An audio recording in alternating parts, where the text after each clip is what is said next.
yo estaba súper embarazada además y él, no. Despiadado. Ok. Sí, yo súper Desalmado. embarazada ahí sentada. A mí solo me pesó una vez Además, para uno que alguien se quedó. durísimo venir Pero es que sí Claro. tenía mérito. Los estrógenos Pero obran una su chica efecto. que ella perdió conmigo porque ella Ahora nos vemos. no podía estudiar porque tenía cáncer en la cabeza. Muy complicado. Entonces yo no supe eso, o sea, ella me contó después queda uno ahí con que... No, yo después Bueno, ya- ¿llamamos ya? Ahora sí. Bueno, listo. y ella después- Bueno, listo, seguimos con nuestra jornada neogranadina. Les solicitamos tomar asiento para que podamos empezar con la conferencia del doctor César Oliveros Aya. El doctor César Oliveros Aya es graduado en Derecho de la Universidad Libre de Colombia, especialista en Derecho Constitucional de la Universidad Libre de Colombia. Por favor, le solicitamos sentarse. Gracias. Especialista de la Universidad Libre de Colombia en Derecho Constitucional, especialista de la Universidad Sergio Arboleda con una especialización en docencia e investigación universitaria, magíster de la Universidad Libre de Colombia en Derecho Administrativo con su trabajo La política a través del teatro, magíster de la Universidad Sergio Arboleda en docencia e investigación universitaria con su trabajo El Derecho Constitucional a través del cine político y doctor en bioética de la Universidad Militar Nueva Granada con su trabajo Transhumanismo e Identidad Humana, criterios deliberativos para la toma de decisiones desde la narrativa fílmica de David Cronenberg. Con ustedes el doctor César Oliveros Aya. Un aplauso, por favor. Gracias. Buenas tardes. Creo que el auditorio nos va a quedar grande a todos, pero no importa, ahí vamos a estar. Bien, espero que disfruten la charla. Trato siempre de salirme un poco de los convencionalismos formales.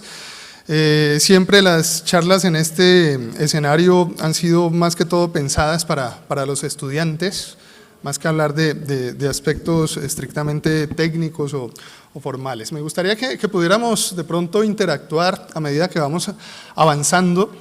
Poder conversar con ustedes, tratar de que no sea propiamente una conferencia, sino un intercambio de ideas. Así que, por supuesto, bienvenidas todas las aportaciones que se hagan a medida que avancemos en estos temas. Vamos a hablar de temas serios como este. No, este no es. ¿Por qué puse la diapositiva?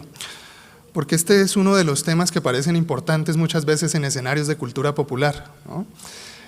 Basta solamente ver el tipo de televisión que tenemos para detenernos en los realities, para darle importancia a la banalidad más superflua que puede haber y muchas veces se convierten en distractores, ¿no?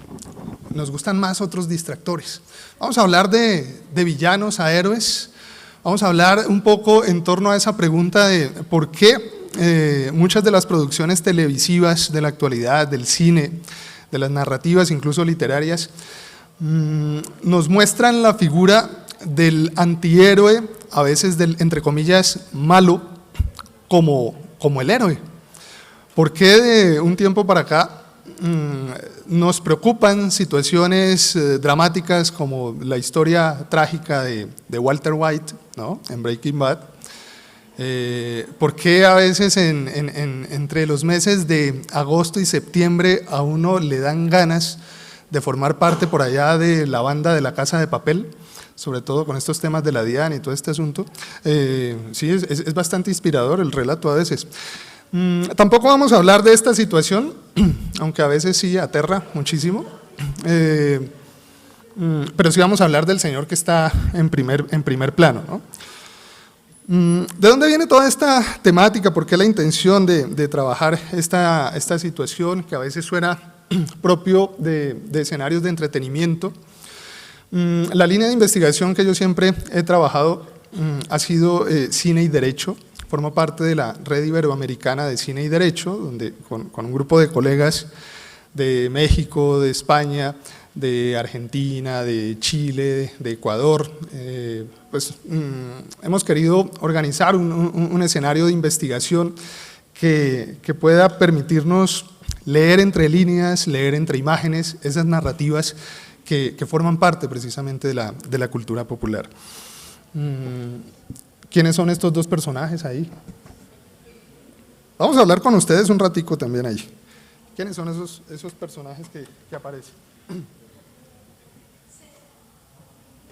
Está prendido. Y no. Ahora sí. ¿Qué personajes tenemos ahí?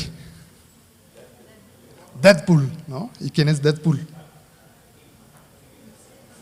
A mí personalmente me encanta más el señor de la izquierda que de la derecha, y no estoy hablando de política. Bien. ¿Cuál será el otro personaje? The Punisher, ¿no? Frank Castle. ¿Qué tiene de interesante ese personaje?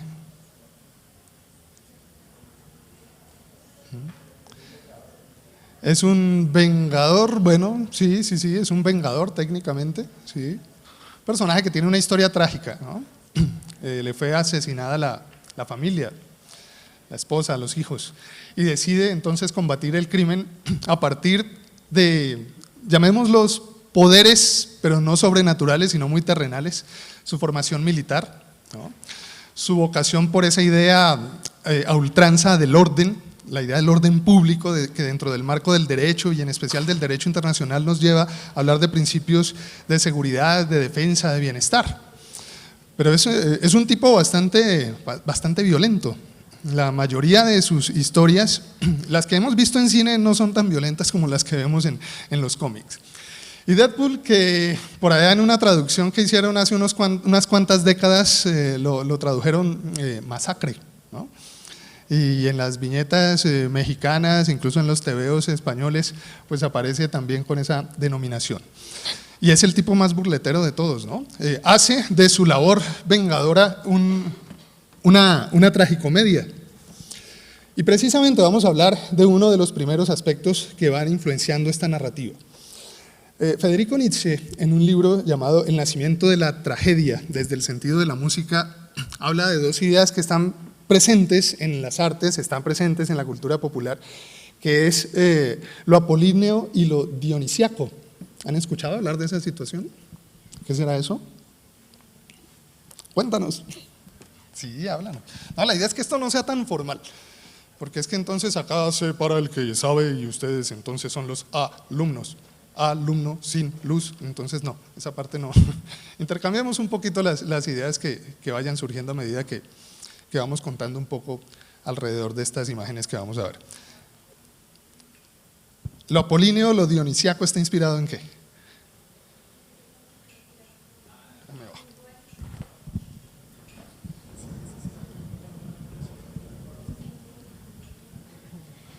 Había leído en algún punto que se hablaba de un dualismo entre lo apolíneo y lo dionisiaco. Se supone que lo dionisiaco representaba toda parte que no era controlada por el ser humano, como todo punto de éxtasis al que podía llegar, y lo apolíneo ya hacía referencia más hacia la parte como culta del ser humano, la parte más íntegra, esa que podía inspirar las artes, la música, la pintura, pero siempre desde un lado muy sosegado, totalmente contrario al de Dionisio. La tragedia griega, que es, yo suelo llamarlo como la tatarabuela de las telenovelas, de las narrativas contemporáneas, de las modernas e incluso las posmodernas, tienen como punto de partida la relación que se presenta entre dos dioses, entre Apolo y Dionisios, alias Baco, ¿no? en la cultura y en la mitología romana, que identifica a Apolo, la estética, la belleza. ¿Qué artes eran las más relacionadas con esa visión de lo perfectible, de lo perfecto, de las formas estéticas que sean agradables para una sociedad? ¿Cuáles creen que serán las artes que han sido como más dignas de evocar situaciones de perfección? ¿Como cuáles? ¿Cuál? No, como artes. Bueno, aunque la arquitectura, claro que va a estar basada en una de esas artes. La escultura y la poesía. La escultura y la poesía como puntos de partida dentro de ese escenario antiguo. Dionisios o Baco, que es el tipo más chévere de los dos, ¿no? Aborda qué artes. Las fiestas, esas fiestas interesantísimas por allá de la época romana que se llamaban bacanales, ¿no? Se basaban en qué artes. No en las amatorias, no. Esas vendrán después. ¿En qué, doctora Clarita? En la música y la danza, ¿sí? En la idea de la libertad del mismo sujeto para expresar sus emociones, sus sensaciones, sus emotividades. Y entonces, a partir de esos dos dioses van a aparecer siempre unos puntos de tensión, unos puntos de relación que muchas veces se apartan, muchas veces se unen. Y es lo que nos da precisamente la narrativa en diferentes escenarios. Hay una frase que me gusta muchísimo, la utilizo con mucha frecuencia, y sobre todo en el ámbito del derecho: somos lo que narramos. Nosotros construimos narraciones a partir del contexto, a partir de nuestras pasiones, nuestras emociones, nuestras ideologías. Y cada uno, como dirá Federico Nietzsche, tendrá una interpretación. Decía Nietzsche precisamente que no había verdades sino interpretaciones. Y eso es uno de los puntos que me interesa destacar a partir de este pretexto. Poder encontrar esos elementos que nos motivan a cuestionar, a criticar un entorno, una sociedad, las ideas de derecho, esos paradigmas que forman parte de nuestra profesión jurídica, la justicia, la validez, la eficacia, o dicho de otra manera, derecho natural, derecho positivo, realismo jurídico. En la antigüedad había una idea perfectible también del héroe, ¿no? La mayoría de los mitos griegos, la mayoría de las tragedias, y esto está basado en la obra de un escritor que me gusta muchísimo, el autor de El poder del mito, Joseph Campbell, que tal vez de todos los autores es el que más ha trabajado las ideas fundamentales, iniciales, básicas de eso que llamamos semiótica como complemento de la hermenéutica, el estudio del signo, el estudio del símbolo, las pasiones, las emociones, las vivencias cotidianas adaptadas en una narrativa. Y desde la antigüedad estamos hablando del héroe. ¿Qué es el héroe? ¿Qué características tiene el héroe? Como una imagen vale más que 1000 palabras, pues ahí están un poco las comparaciones, ¿no? En contraposición a la figura del antihéroe. Se ha manifestado en diversos escenarios en la actualidad. ¿Por qué hago tanta referencia a los superhéroes? Nos vamos a centrar más que todo en esas narrativas. El año pasado, en la Universidad de La Rioja, en España, una profesora presentó y se doctoró con reconocimiento cum laude a través de una tesis doctoral que planteaba, una de sus grandes conclusiones es todo lo que ha sido el cine de superhéroes, los cómics, la narrativa de superhéroes contemporáneos, es simplemente una evocación de esas ideas fundamentales que caracterizaron al héroe trágico, al héroe dramático, al héroe cómico también en la antigüedad griega. Así que todo lo que vemos ahora desde estas narrativas es como una especie de evocación de lo que fue la mitología griega y de lo que ha sido también la mitología romana. Me parece interesantísimo porque es un estudio exhaustivo de la cultura popular a partir de esas narraciones que nos resultan tan familiares. Desde muchos ámbitos aparece siempre la idea del héroe, del villano, e incluso en la actualidad narrativas que trazan el protagonismo desde la visión del villano, hasta el punto de llegar a convertirse en un antihéroe, en un héroe, pero sin principios, sin valores tan altruistas, sin reconocimiento tan significativo frente a esa a veces maniqueísta forma de entender lo bueno y lo malo, ¿no? Entonces iremos a encontrar ahí algunas narraciones en particular. Simplemente para ir precisando lo que estamos señalando, lo heroico forma parte de una temática en la que se suele destacar la valentía, el arrojo, los retos, las aventuras en pos de eso que se conocía como, o que se conoce como hazañas. Generalmente se utilizan transposiciones de otras épocas heroicas, adjuntándose valores clásicos de firmeza, serenidad, fiereza contenida, hieratismo y solemnidad.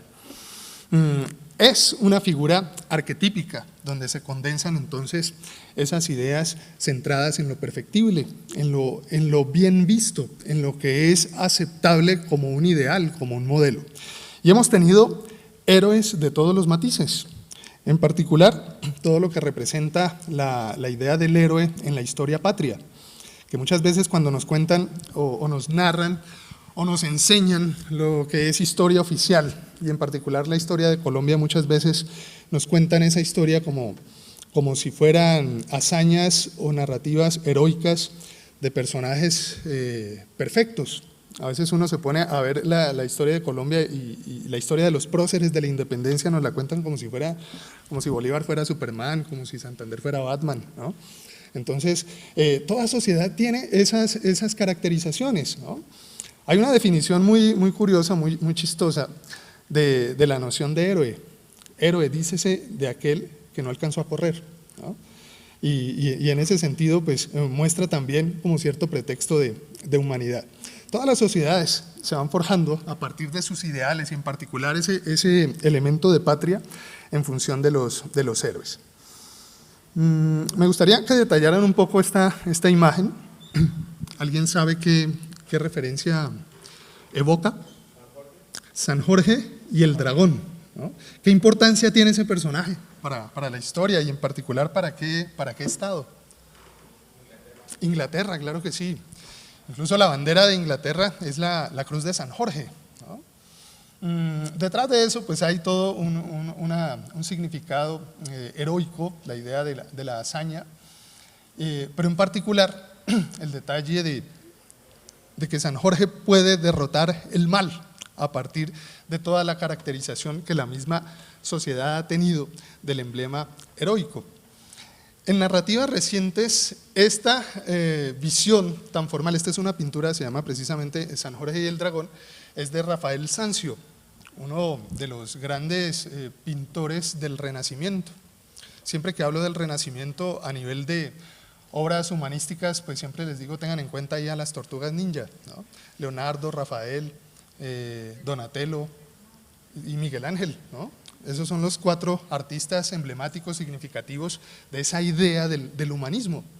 Pues esta pintura, a partir de esa idea de lo humano, se preocupa mucho por el detalle, ¿no? Toda pintura renacentista tiene unas formas casi que perfectas de lo que quiere mostrar o plantear.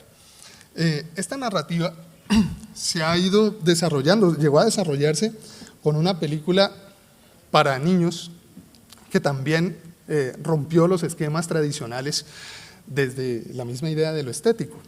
¿Cuál creen que será? Eso fue ya hace años, ¿no? Tuvo ahí como 2 secuelas, hasta un especial de Navidad, que es este.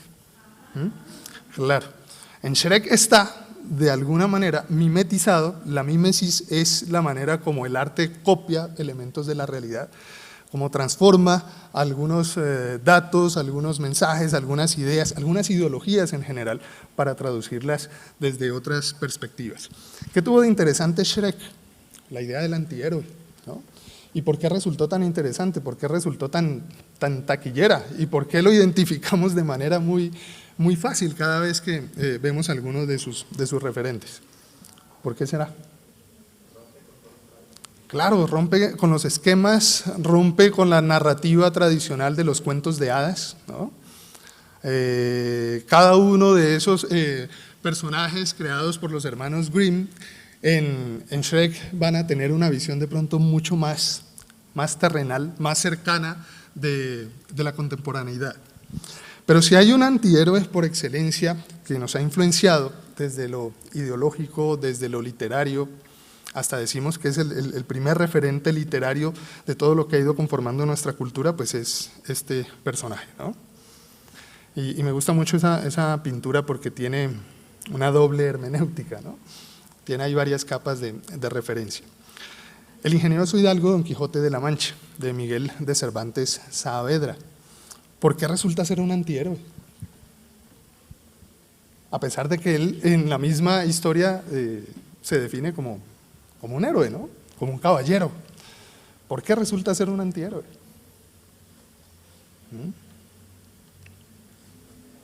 ¿Por qué será? Y ahí vamos a encontrar una característica muy importante de esa expresión de la antiheroicidad. ¿Por qué es un antihéroe?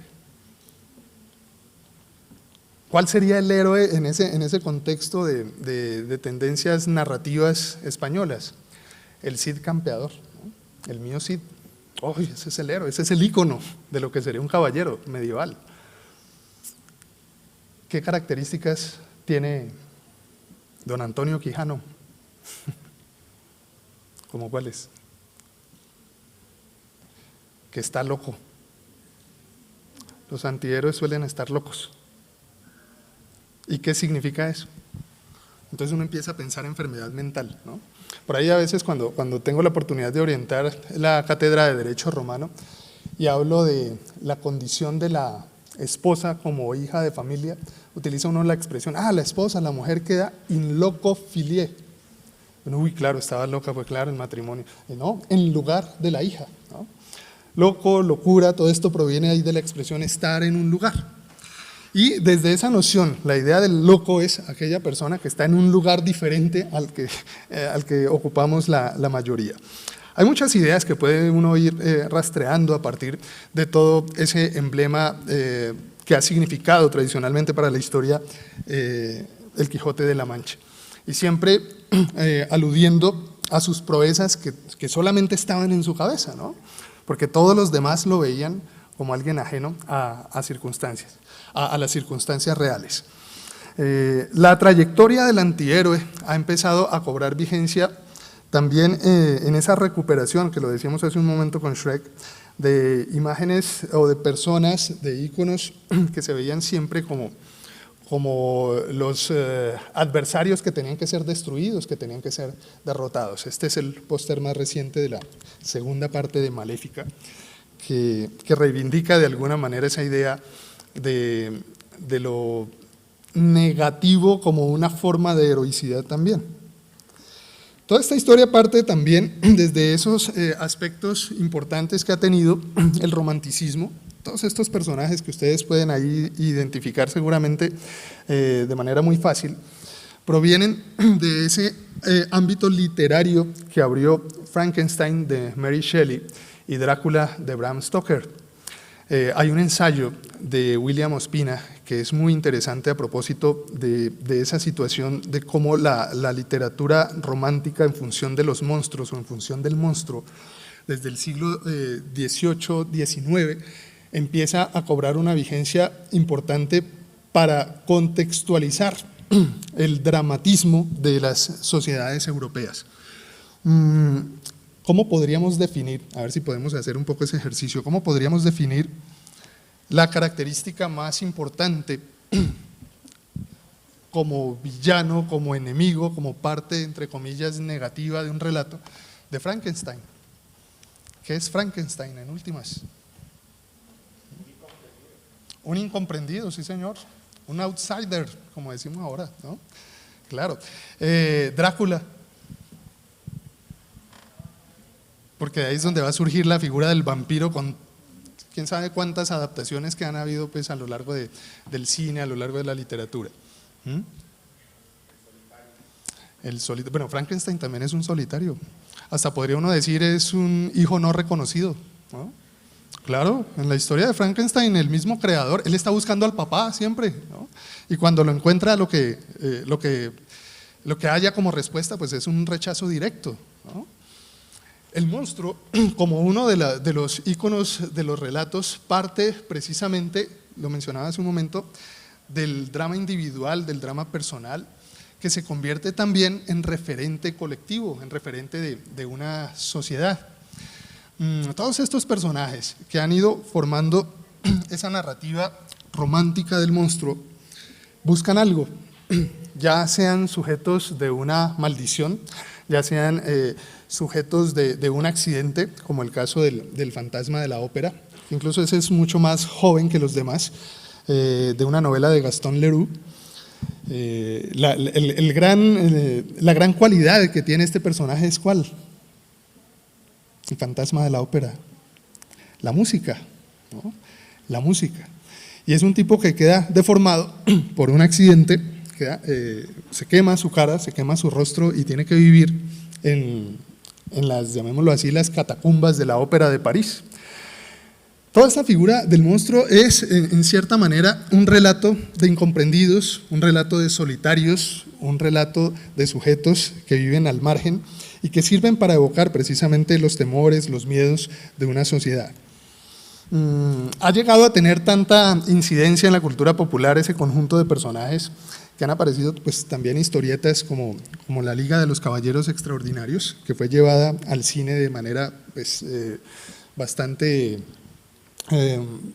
mala, aunque no me gusta utilizar mucho la expresión, porque pudo haberse dado mucho más, ¿no? Mostrar a todos los outsiders como verdaderos héroes. La historieta o el cómic es mucho mejor que la película que llegó. Y ha llegado a ponerse tan de moda que a veces, bueno, yo me acuerdo hace como 20 años que uno decorara en Halloween con murciélagos o que disfrazara a su hijo de murciélago, uy, eso era una cosa aberrante, ¿no? No diría hasta más de 20 años. Antes de que empezáramos a hablar por ahí de pluralidad y pluralismo jurídico, de derechos colectivos y todo esto, ¿no? Se veía como algo aberrante. Ahora nos resulta gracioso. A ver si conocen de pronto esta serie de televisión. ¿Sí? Es la historia de otro personaje monstruoso, pero, llamémoslo así, infiltrado en la normalidad. ¿Qué personaje será? Ella, ¿no? Ella es el monstruo. Y no estamos hablando ahí de una pareja al borde del divorcio, no, por el contrario. Es un zombie, ¿no? Es un zombie. Y todas las aventuras, porque esto es una comedia, es el esposo tratando de ayudar a que ella no muera y tratando de buscarle comida, que por supuesto más que cerebros es carne humana. Entonces es otro relato interesante para encontrar cómo desde lo aparentemente normal en los suburbios de una ciudad estadounidense también aparece pues esa referencia de lo maligno tratado como algo gracioso y como algo cotidiano. También en las narrativas de superhéroes pues encontramos a este personaje que ya tuvo también su adaptación, ¿no? ¿Quién es? Venom, ese sí la vieron. ¿De qué trata Venom? ¿Cuál es el problema de Venom? Que ahí no sabemos si tildarlo de superhéroe porque en muchas de sus historias pues actúa realmente como un héroe, ¿no? Como un superhéroe, pero en otras es adversario directo ¿de quién? De Spider-Man, ¿no? Entonces ese juego de roles que nos indica por supuesto a nivel teórico la sociología jurídica nos da una primera lección. Lo difícil que es a partir de las ciencias sociales tener que catalogar a un sujeto como bueno o malo, ¿sí? Y sobre todo cuando uno intenta defender una ideología, y en especial las ideologías políticas, ¿no? Tildar a alguien como bueno o malo nos lleva a la palabra de todo abogado, ¿no? Depende. Depende desde el punto de vista, desde la perspectiva, desde el escenario, desde el contexto, circunstancias de tiempo, modo, lugar en el que se analice la situación, ¿no? Es interesante cuando uno empieza a abordar la descripción porque uno a veces se conforma con respuestas categóricas, sí o no, es malo, es bueno. No, esta narrativa nos pone a pensar también en esos dependes en diversos escenarios, en diversas situaciones. Está también incluso el antihéroe diabólico, el villano que ha sido inspirado por el mismo diablo, ¿no? Adivinen de quién hablamos por ahí. ¿De quién? ¿De quién? De este señor. De Todd McFarlane, ¿no? Spawn de Todd McFarlane. Porque este es el Chiras, ¿no? Esta es una visión de lo demoníaco, de lo diabólico, que incluso en expresiones, esa palabra, demonio, ¿no? Que proviene de demos, de daimon, que no significa realmente diablo, sino varias personalidades en una sola circunstancia, ¿no? De ahí proviene también la expresión democracia. Lo interesante del personaje es cómo siendo literalmente un engendro del infierno, pues tiene ciertos matices de justicia dentro de ese discurso de lo políticamente correcto, de lo éticamente correcto, de lo jurídicamente correcto, ¿no? Del derecho que nosotros estudiamos. pero también es tremendamente ambivalente. Y esta película, pues, bueno, no sé si la hayan visto, es por allá del 1998 creo, que también alude por allá al personaje bueno, uno de los demonios, uno de los diablos de toda esa parafernalia creada desde la Edad Media. La película se llama Fallen y es un demonio que va pasando de cuerpo en cuerpo, y a partir de ahí pues pone en jaque a toda una ciudad, a todo ese panorama de lo justo que nosotros supuestamente defendemos. Y esta imagen, que me parece interesantísima por el simbolismo que tiene, otra de las series de televisión que tuvieron que ser revividas por allá en Netflix. Por ahí hay unas damas que se sienten escalofríos, pero no tanto porque sea el diablo, ¿no? Bueno, también es aquí es el diablo metido a detective, ¿no? Está del lado de la ley, como buscando una especie de redención, ¿no? Y una de las películas, hay que hablar de Netflix también, caramba, pero bueno, estéticamente no es una de las mejores, pero es otro tratamiento también de esa narrativa del diablo entre nosotros, ¿no? Pero si queremos hablar de un clásico, 1968, Roman Polanski, ¿no? El bebé de Rosemary, que una película donde se pone en tela de juicio desde la forma, desde lo estético, desde la insinuación, la idea de lo malvado, la idea de lo perverso.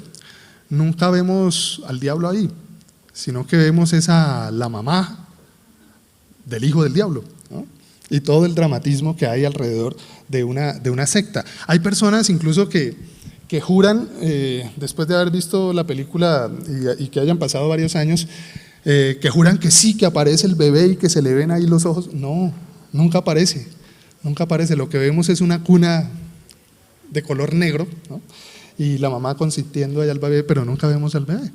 Lo interesante de esta película es la sutilidad que tiene esa idea de lo maligno, y cómo desde una colectividad eso que suena malo desde diversos cánones ideológicos puede llegar a entenderse también como un comportamiento colectivo que es aceptable dentro de los roles de una sociedad.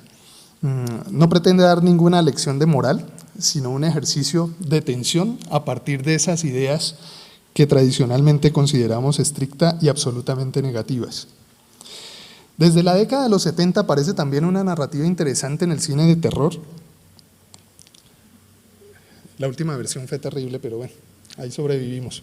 ¿Qué tiene de interesante Halloween, de John Carpenter, 1977, si no estoy mal? Por primera vez, una película nos coloca como espectadores en los ojos del psicópata. Y de ahí hay muchas más que han copiado ese mismo estilo, ¿no? No sé si hayan visto esa primera versión. En la actualidad, pues es una película que no es tan emocionante. Uy, eso no es tan terrible, no asusta tanto.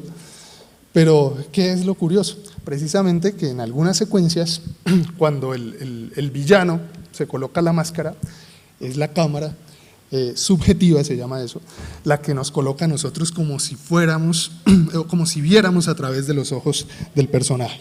Después hubo una serie de secuelas por allá que terminaron, mejor dicho, metiéndose con otras, hasta con rituales demoníacos y todo eso, pero que desdibujan un poco la intención.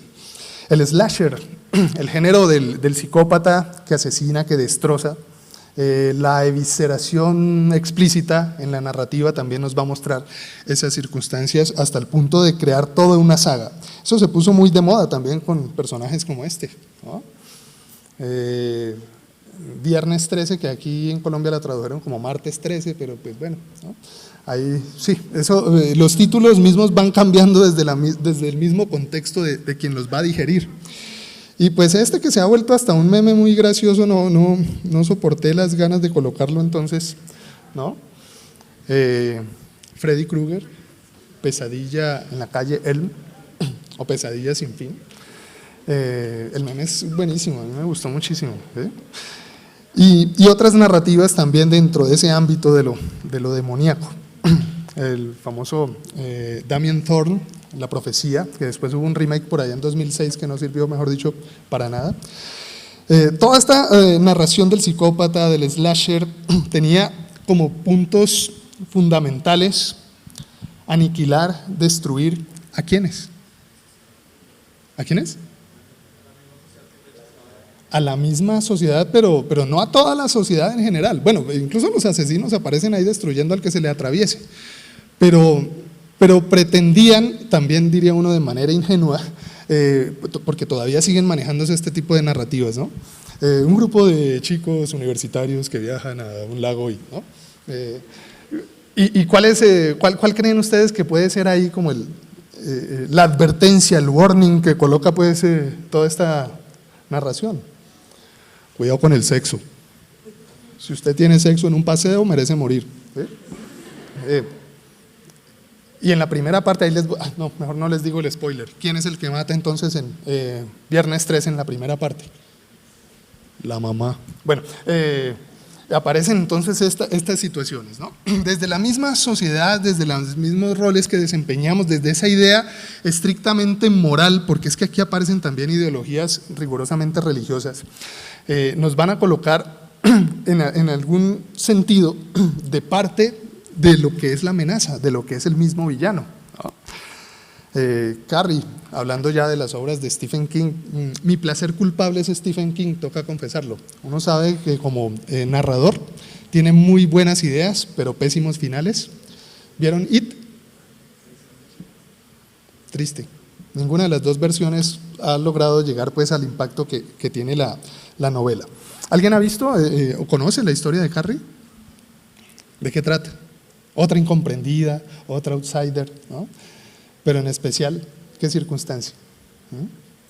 La niña que es oprimida por una mamá fanática religiosa y que desarrolla por allá poderes telequinéticos para hacer la mejor fiesta de prom que hemos visto pues en la historia del cine, ¿no? Por ahí hubo un remake hace como 4 años o 5 años también, pero no fue tan interesante. El Resplandor, ¿cierto? Ahí ya llega uno, oh, por Dios, ¿no? The Shining. Si de pronto tuvieron el accidente de ver la secuela, Doctor Sueño, que literalmente da sueño, la semana antepasada, el icono de la narración no es tanto aquí la historia de Stephen King, sino la adaptación que hizo Stanley Kubrick. ¿Por qué? ¿Por qué es tan interesante El Resplandor?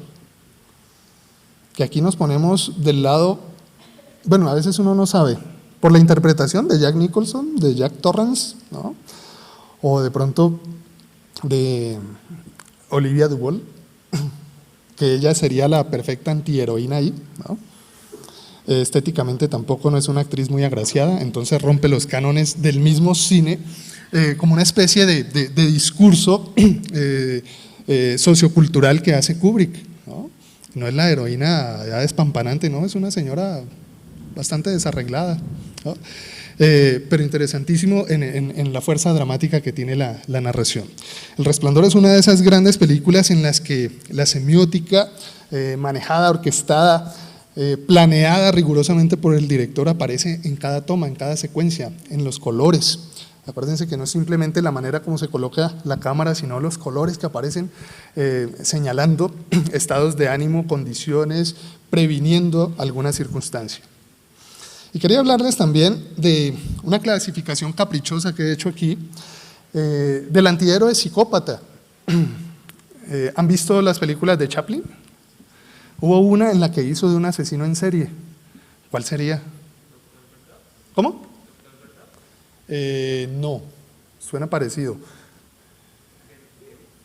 Sí, por ahí. Monsieur Verdoux, que este es el póster. La genialidad que ha tenido Chaplin, aparte de hablar pues en estos tiempos de tener que recuperar nuevamente la narrativa del gran dictador, donde por primera vez Charlotte habló, ¿no? Es esta película que ha sido bastante olvidada, que incluso está inspirada en uno de los casos criminales más importantes de Francia, de París, en inicios del siglo XX, el asesino en serie Henry Landru, que era un señor que se enamoraba de señoras de más de 70 años, claro, con un patrimonio interesante, las seducía y aparecían muertas por allá a los pocos meses, ¿no? ¿Señor? para demostrar que el amor existe también desde esas perspectivas, claro que sí. Sí. Messier Verdú es interesantísima. Y es tal vez, esta es una opinión muy personal, una de las obras de mayor carga dramática en las películas de Chaplin. Diría que la que tiene mayor carga dramática en cuanto a mostrar a un asesino muy elegante, muy diplomático, y no esa versión del asesino psicópata ya de los años 70 que mencionábamos hace un momento. Pero hablando también de los 70 y volviendo a traer a colación a Kubrick, ¿no? Este es otro de los íconos. La mayoría de las películas de Kubrick tienen un alto sentido narrativo que una sola visualización no basta para poder hablar de ella, para poderla criticar, para poderla cuestionar. Como dato curioso, por ejemplo, Barry Lyndon es la mejor película que hay sobre dirección de fotografía. Todos los planos son obras de arte, ¿no? Es interesantísima. ¿Qué tiene de interesante la narrativa de La Naranja Mecánica? O de Una Naranja Mecánica, como podría ser, digamos, la traducción más apropiada. En derecho incluso a veces la utilizamos también de manera caprichosa para hablar de algunos elementos o temas relacionados con el derecho penitenciario, pero pues no es solo eso, ¿no? ¿Qué más podríamos hablar de La Naranja Mecánica? ¿Qué más podríamos decir de ella? Está basada en una novela, ¿no?, de Anthony Burgess. Si no la han visto, véanla, porque es toda la manera… con esta película se empezó a hablar de un factor interesante que no tendría nada que envidiar El Castigador, ¿no?, de Punisher, que es la ultraviolencia. Es la primera película en donde se empezó a hablar de violencia explícita sin ningún tapujo y sin que se convirtiera rigurosamente pues en un tabú. Es una película de culto, es una película que señalamos y que de alguna forma nos llega a frustrar en el momento en que Alex es aconductado. Si no la han visto, véanse el final, a ver qué emociones despierta en función de ese rol del villano. ¿Y este señor quién será? ¿Lo han visto en qué película? Si la han visto, pues. Es más reciente, menos popular, pero pues ha dado mucho de qué hablar. El villano psicópata que asesina pues sin compasión, asesino a sueldo, pero además de eso pues está loco, ¿no? No hay lugar para los débiles, no hay país para viejos, no es un país para viejos, creo que son algunas de las traducciones que aparecen. Y esta que sí, mejor dicho, si usted tiene ganas de casarse, vea la primera. No, mentiras. Perdida, la han traducido, ¿no? Gone Girl, de la segunda novela de Gillian Flynn. ¿La conocen? Del director David Fincher. Incluso habría que hablar de Seven, los 7 pecados capitales también, donde aparece pues el personaje central de Kevin Spacey como uno de los psicópatas más interesantes pues de la narrativa fílmica. Y en series de televisión, basado también en una serie de novelas, Dexter. Yo diría que hasta la 7ª temporada, pues, en la 8ª lo mandaron por allá a cortar árboles, pero bueno. ¿Qué tiene de interesante? ¿No? ¿Se acuerdan? ¿Si lo han visto? Un asesino en serie de asesinos en serie. Suena así como raro, pero explora las circunstancias de un personaje que no tiene sentimientos, pero que tiene que disimularlos para vivir en sociedad. Todo antihéroe tiene una serie de imperfecciones que lo hacen amenazante, que lo hacen nocivo, y así como el héroe maneja 2 identidades o más identidades, ¿no? Lo interesante de esta narración de Dexter es las circunstancias en las que se ve envuelto, porque él forma parte de eso que llamaríamos instituciones de la justicia, ¿no? Es un criminalista especializado en sangre, ¿no? Pero es un tipo que no tiene sentimientos, y cuando encuentra sus objetivos, porque él tiene que saciar la sed de matar, pues tiene que buscar siempre un pretexto que logre adecuarse al canon de eso que llamamos orden público. ¿Ya esa señora la conocen o no? ¿Quién? Killing Eve, correcto, que ya terminó su segunda temporada, una de las mejores series británicas de los últimos tiempos. Además que los británicos nos han enseñado de que ya no debemos consumir series de 23, 30 capítulos, sino que con 6 u 8 es suficiente. Esta es interesantísima, ¿no? Villanelle, que es una asesina internacional y es un personaje que se obsesiona con una detective. Así que es una narrativa muy feminista en estos tiempos del Me Too y todo esto, ¿no? Es una historia bastante interesante, bastante curiosa. Y hay una que lo llena uno de frustración. En todos los capítulos ganan los malos, diría uno.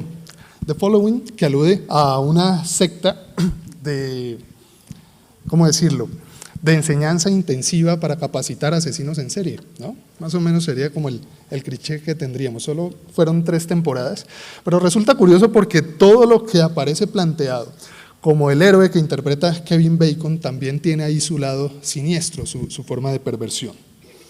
Para los más románticos, pues también tenemos ahí al héroe psicópata, ¿no?, que ya va para su segunda temporada. Y para los que de pronto son un poquito más contestatarios, ¿cómo decirlo? Se me olvidó la palabra, irreverentes, pues esta que también es bien curiosa. Apenas vi el primer episodio, dura como 20 minutos, 19 minutos, pero me pareció súper genial.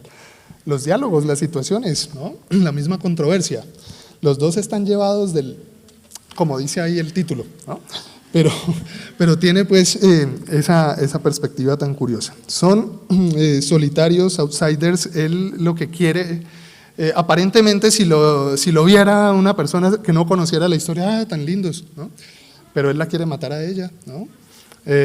Bueno, aparece siempre esa idea de lo trágico llevado al extremo como una cuestión que se puede ver también como una situación dramática. Aquí no sabía cómo llamarlo, porque es que los anteriores pues también son criminales, pero muchos de ellos no son tan conscientes del mismo asunto. El antihéroe criminal, pero siguiendo los parámetros del maestro de maestros, que sería Vito Corleone, por supuesto, ¿no? Con El Padrino aprendimos que es necesario que haya un abogado en cada familia, ¿no?, todo es en función de la familia, ¿no? O sea, ese es el centro de poder, ese es el escenario, esa es la organización de poder específica que emula en muchas situaciones al Estado mismo. Si te metes con la familia, te estás metiendo pues en un lío, ¿no? No hables con extraños de asuntos familiares, de asuntos de la familia. Bueno, tendría uno que colocar como el acento de ¿y por qué no me llamaste?, ¿no? Una cuestión así, que es el personaje icónico de Marlon Brando.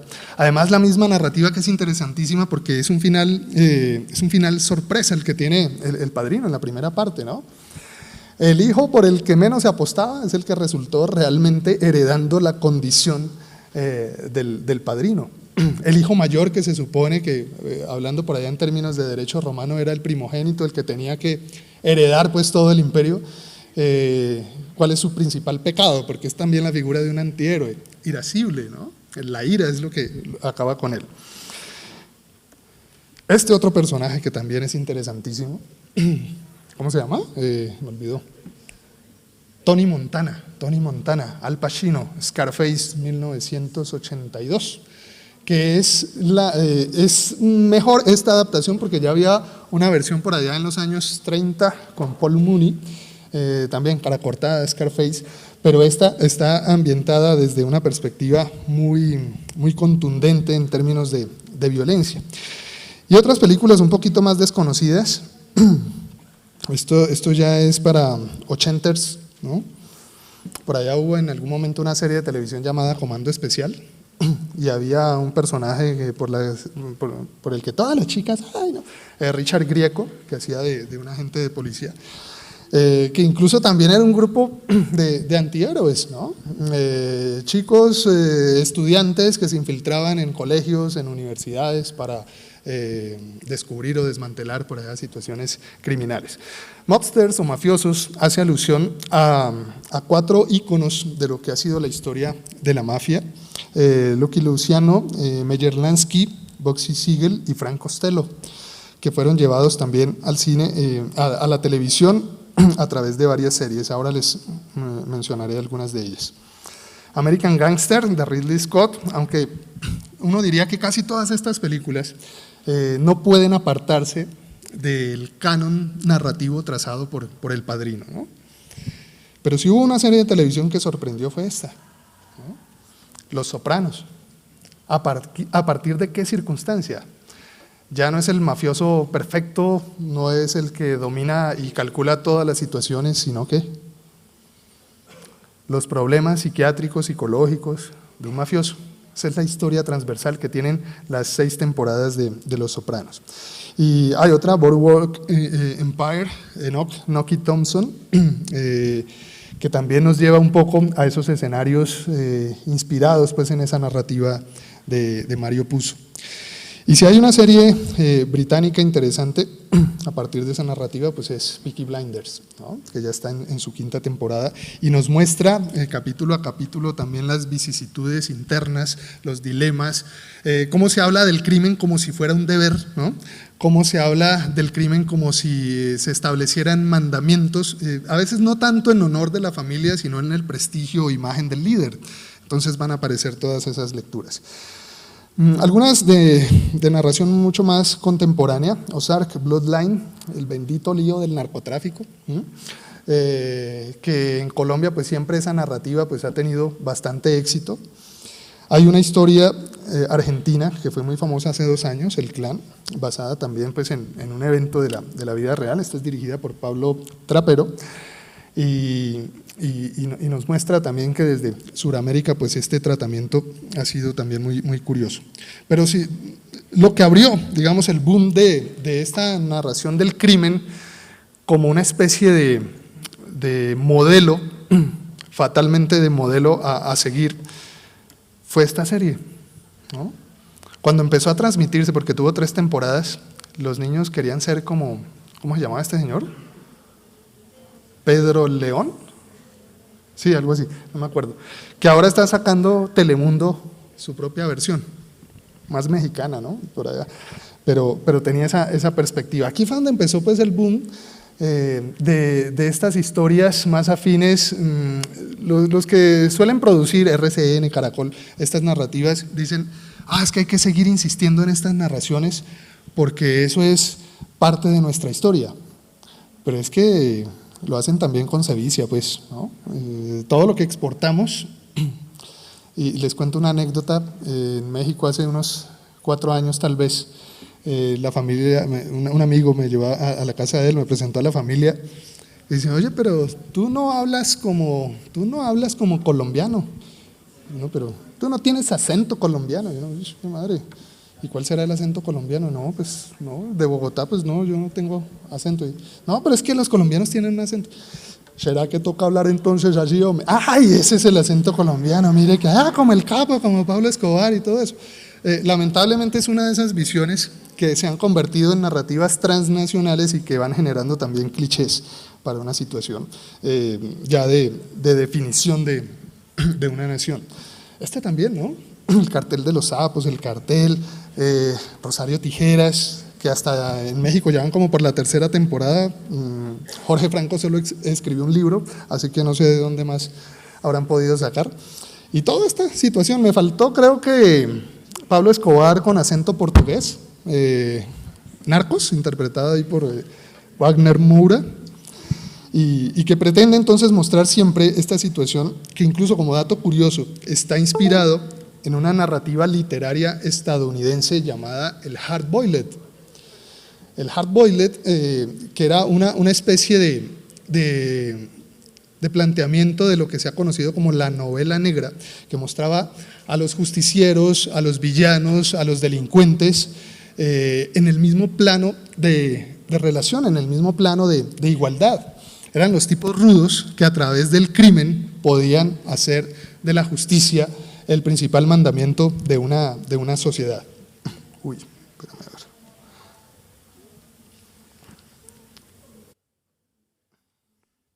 Creo que tuve líos por andar tecleando lo que no debía. Bueno.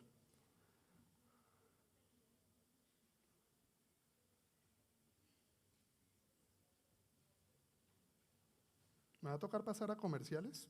No, aquí está.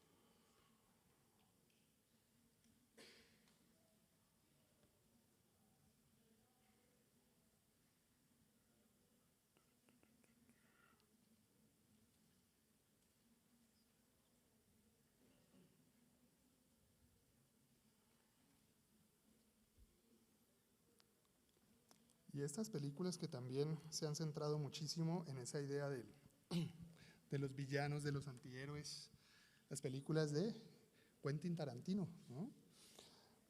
La primera película que hizo, Perros de la Reserva, Reservoir Dogs, alude también a ese entorno inspirado en los escenarios del crimen en los bajos fondos. Película y serie española interesante que aborda ya la idea del villano, del antihéroe, del que terminamos sintiendo alguna simpatía por él. El Reino, dentro del escenario de los políticos corruptos, que eso no está tan lejos de nuestras realidades. Crematorio también, que es una serie de 10 episodios que aborda todos estos temas de las corporaciones y las multinacionales desde una perspectiva de manipulación y relación de crimen organizado. En México, tal vez la película que más he visto y que más he presentado tanto en ideas políticas como en teoría del Estado como en teoría constitucional, La Ley de Herodes, que alude precisamente a un refrán muy popular en México y que nos muestra el ascenso de un alcalde, de un presidente municipal, como llaman allá, que se transforma precisamente por la tendencia a la corrupción. Son 4 películas que van a definir toda esa idea de lo corrupto, esa idea del sistema que se convierte en una especie de enemigo para una sociedad. La primera fue La Ley de Herodes del año 1999, la segunda Un Mundo Maravilloso, que critica todo el escenario de la globalización económica y sus consecuencias adversas para una sociedad. El Infierno, el narcotráfico en Michoacán, en Sinaloa. Valga aclarar que todas las películas están protagonizadas por el mismo actor, Damián Alcázar. Él fue el protagonista de Satanás, basada en la novela de Mario Mendoza, que tuvimos aquí en Colombia. Y La Dictadura Perfecta, que esta es tal vez una de las más contestatarias porque habla con nombre propio. Como un canal de televisión pone y quita presidentes, Televisa, ¿no? Y lo utiliza con nombre propio, el PRI, Partido Revolucionario Institucional. Es Luis Estrada, que es un director que ha tenido estudios en Derecho, nunca se graduó como abogado, pero su cine es un cine político, en el que nos muestra el trasegar de todo este escenario de malformaciones jurídicas, de visiones autocráticas que van incidiendo también en la psique de una sociedad que termina aceptando como cánones de referencia los comportamientos desde escenarios del poder. Está también el antihéroe justiciero.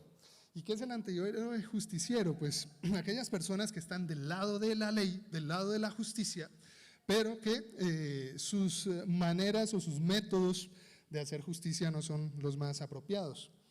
Parte precisamente de la serie de televisión Los Intocables. Robert Stack es el protagonista. A partir de ese grupo de policías que persiguieron a Al Capone, hubo una versión cinematográfica en el año 1987, el personaje de Kevin Costner interpretando a Elliot Ness.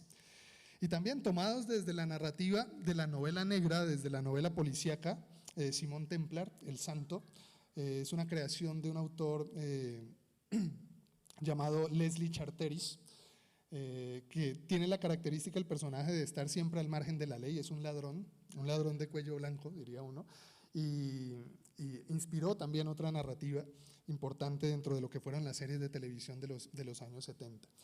En los 70 también va a aparecer la figura del policía rudo, Clint Eastwood, ¿sí? Ya en esta película ya tenía callo en el dedo índice de tanto disparar, fue el protagonista también de El Bueno, el Malo y el Feo.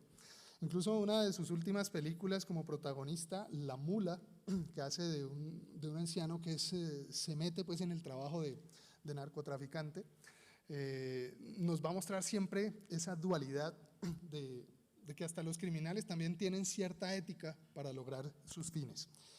Y otro de los íconos también ochenteros, El Vengador Anónimo, está basado en una novela muy popular en los Estados Unidos de un arquitecto al que le matan su familia y de la noche a la mañana pues aprende a disparar y por las noches para distraerse del insomnio pues va a matar delincuentes, ¿no?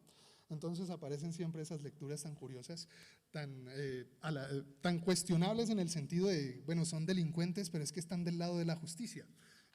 Vengador Anónimo tuvo 5 partes en las que se repite pues el mismo cliché la misma situación. Y fue una de las narrativas importantísimas de lo que se conoció también como la era Reagan, en donde el mismo presidente, Ronald Reagan, que también fue actor de cine, promovía ese discurso del ejército de un solo hombre. Ahí fue donde, en los 80, fue donde se hizo famoso Chuck Norris, hay una película que es tremenda, Invasión USA. Él solito se enfrenta a una invasión del ejército ruso. Eso es buenísimo, mejor dicho, muy educativo y cultural. Pues, pero siempre es manejando esa idea, ¿no? La idea del superhombre como un ciudadano común y corriente. Se han seguido reciclando pues esas narrativas. Esta es una de las más recientes con Denzel Washington, ¿no? El Justiciero, que está basada en una serie de televisión también de los años 80. Un personaje de fuerzas de élite retirado y que tiene que volver a aplicar sus conocimientos para organizar el barrio, ¿no? Más o menos funciona de esa manera. Y pues este señor que ha ido hasta pelear contra las cabras por allá en Afganistán, Rambo 3, ¿no? Ahí estuvo peleando contra las cabras, y en esta ya contra carteles mexicanos. Lo interesante de esta narrativa es que está basada también en una novela llamada First Blood, Primera Sangre. Primera Sangre alude a una de las características que tenían los duelos privados, ¿no? Desde la época medieval, los duelos a primera sangre, está inspirado precisamente en ese referente. En la primera novela, Rambo muere, ¿no? Es la historia de un veterano del Vietnam, veterano 35 años, ¿no? Que trata de llegar a su hogar después de ese gran fracaso que fue el conflicto de Vietnam, y que al pasar un pueblo es perseguido por el sheriff porque lo ve como si fuera un delincuente. Ahí se genera como una especie de guerra privada entre ellos que va a ocasionar pues desastres en el mismo escenario. Las otras secuelas ya son una exageración de ese cliché del superhéroe entendido como una creación del ejército mismo, y es una figura tremendamente subversiva también para esos cánones de justicia, de validez y de eficacia que pregona el derecho.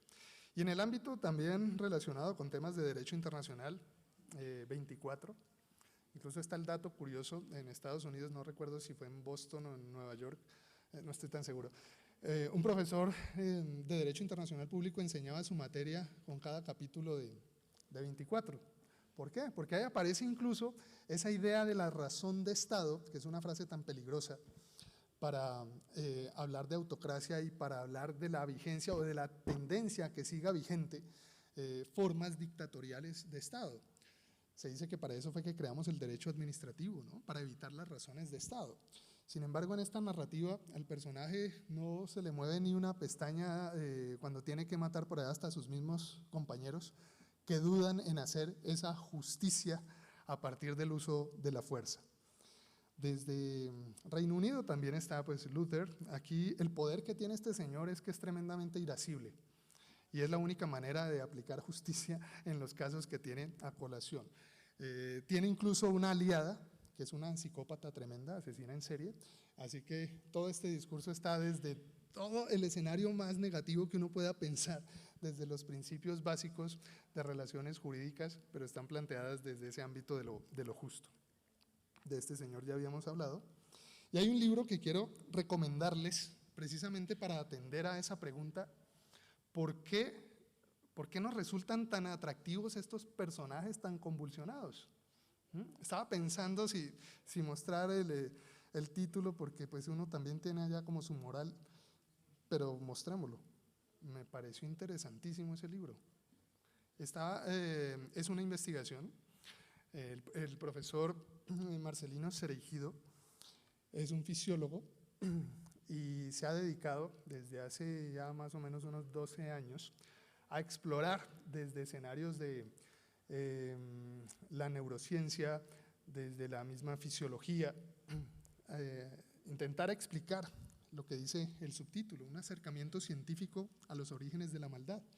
Me parece interesante porque en uno de sus capítulos también alude a algunas de estas películas que hemos mencionado, a Monsieur Verdoux de Chaplin, a series de televisión como Breaking Bad, a Los Sopranos, y hace una reflexión interesantísima en términos de qué es lo que entendemos nosotros como derecho afín a esa idea de administrar justicia. No que el derecho sea sinónimo de justicia, porque eso no es cierto, ¿no?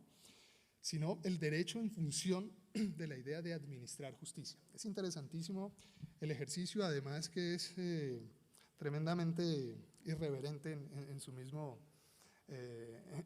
planteamiento. Además, fíjense que termina en uno de sus capítulos diciendo, pero ¿y qué culpa tienen las prostitutas? ¿No?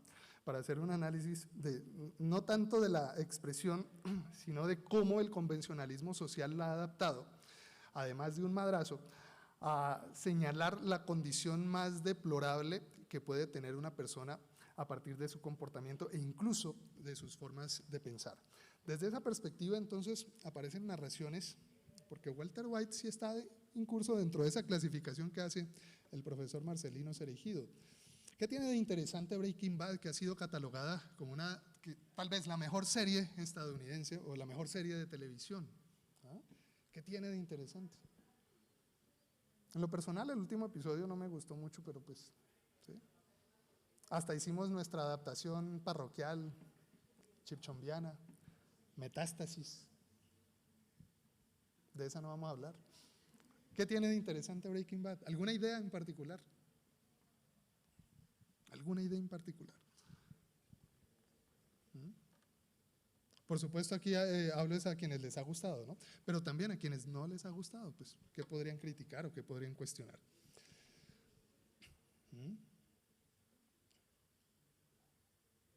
Saquen una hoja, no mentiras, tampoco ya.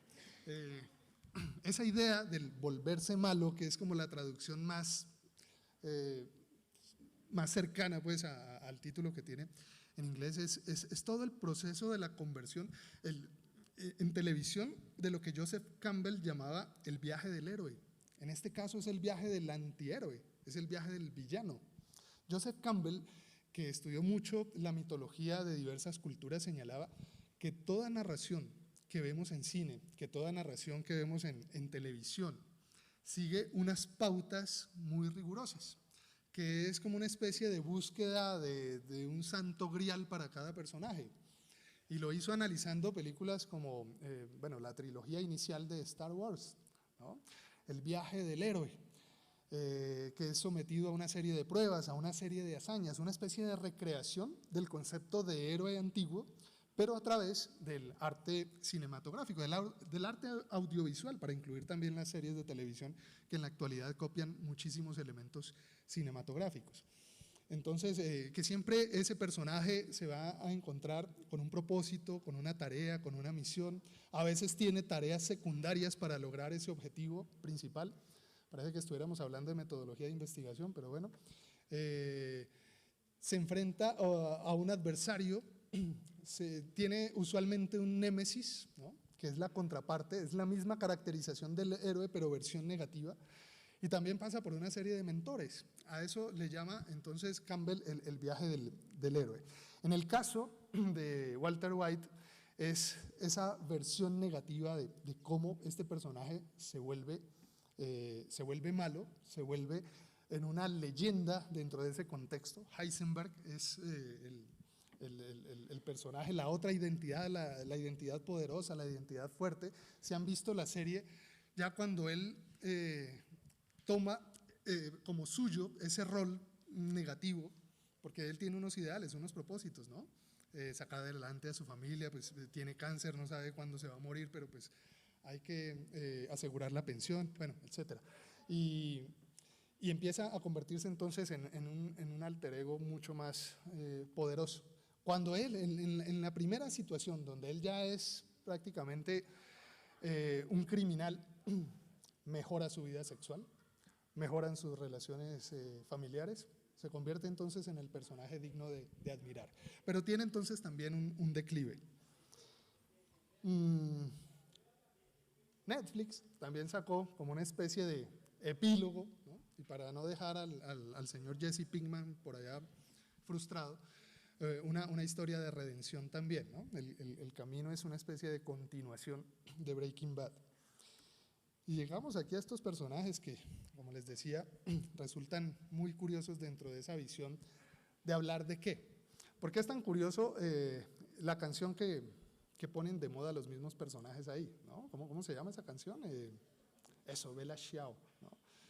Que es una canción partisana. ¿Y qué representaban los partisanos en la Segunda Guerra Mundial? La resistencia, ¿no? La resistencia, es un discurso de resistencia. Con estos personajes, ¿no?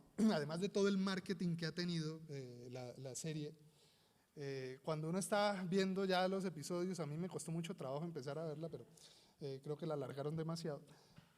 Cuando aparecen los personajes que representan el orden, la ley, la justicia, uno los ve como si fueran estrictamente los villanos. Todo el mundo está sufriendo, ahorita todo el mundo, me refiero a quienes seguimos la serie, ¿qué habrá pasado con Nairobi? ¿No? Seguramente sobrevivirá, pero es esa preocupación, me refiero al mismo sentimiento que genera la narrativa. Y todavía más curioso tener que hablar de esa situación en una facultad de Derecho, ¿sí? Es que los malos son los buenos, a ver, ¿cómo te digo? ¿No? La resistencia, el sistema, ¿no? Que nos gusta siempre emular al enemigo, al que era en la teoría clásica de esas narraciones de antaño, los malos. Parece que nos viéramos reflejados en algunos aspectos ideológicos con esas situaciones que no compartimos a nivel de premisas políticas, incluso jurídicas, en escenarios contemporáneos. También pues han aparecido toda esta historia alusiva a los grandes robos, ¿no? Hay muchísimo cine alrededor de esta situación, ¿no? ¿Qué hacemos para conseguir la pensión ya en una edad avanzada? Y también la idea femenina del vengador, aquí sería una vengadora. Las películas de Luc Besson, ¿no? Desde Nikita o La Femme Nikita, el profesional, o León, no el profesor, sino el personaje de Jean Reno, que siguen como ese mismo tópico, ¿no? Siempre personas al margen de la ley, con algunos valores o con alguna ética por conseguir. Series de televisión como Los Americanos, que hacen una recreación de la época de la Guerra Fría, dos espías rusos convertidos en familia modelo en un escenario norteamericano. Mad Men, ¿no? Don Draper, que no es el verdadero nombre del personaje, pero que también pues, juega mucho con esos roles tan curiosos. Había incluso hasta una serie de antaño que tuvo una adaptación más cercana, que fue esta, ¿no? Dallas. El personaje de Larry Hagman se convirtió en los años 70 y 80 como en el ícono del gran villano. Y tenemos la primera versión de House of Cards, que es una versión de 3 temporadas, cada temporada de 4 capítulos. Les recomiendo mucho más esta que la versión estadounidense. Es mucho más sintética, más específica, directo al grano, con el mismo discurso, por lo menos de las 3 primeras temporadas de la versión estadounidense. Aquí no se habla de House of Cards simplemente, sino de House of Cards, ¿no? O sea, eso tiene ahí su significado interesante a la hora de abordar esa narración.